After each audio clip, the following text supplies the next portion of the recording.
আমার কাছে রয়েছে 90 টাকা পরিমাণে একটি ডাব শ্যাম্পু, আর এটা রয়েছে একটি বোতলের মধ্যে। আর আমার কাছে রয়েছে 90 টাকার পরিমাণে 24 প্যাকেট পাতার শ্যাম্পু। দেখা যাক কোন পরিমাণে, কোনটাতে বেশি পরিমাণে শ্যাম্পু রয়েছে, এই বোতলেরটাতে নাকি এই পাতারটাতে।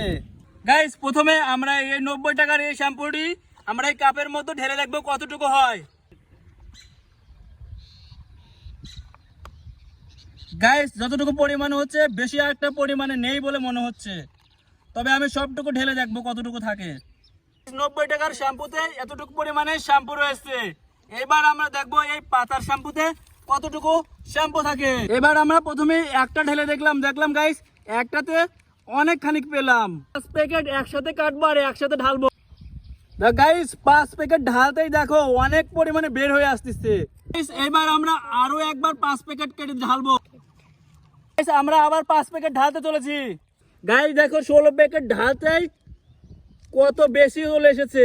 গাইস দেখো, এটা হচ্ছে 16 প্যাকেট ঢালছি, আর এটা দেখো 90 টাকার। দেখো কত পরিমাণে বেশি, 24 প্যাকেটই বেশি রয়েছে। আর এখনো তো 90 টাকার এখনো অনেকগুলো বাকি রয়েছে। তার মানে আজকের উইনার এই পাতার শ্যাম্পু। ভিডিওটি ভালো লাগলে ভিডিওতে লাইক করে চ্যানেলটিকে সাবস্ক্রাইব করে দাও।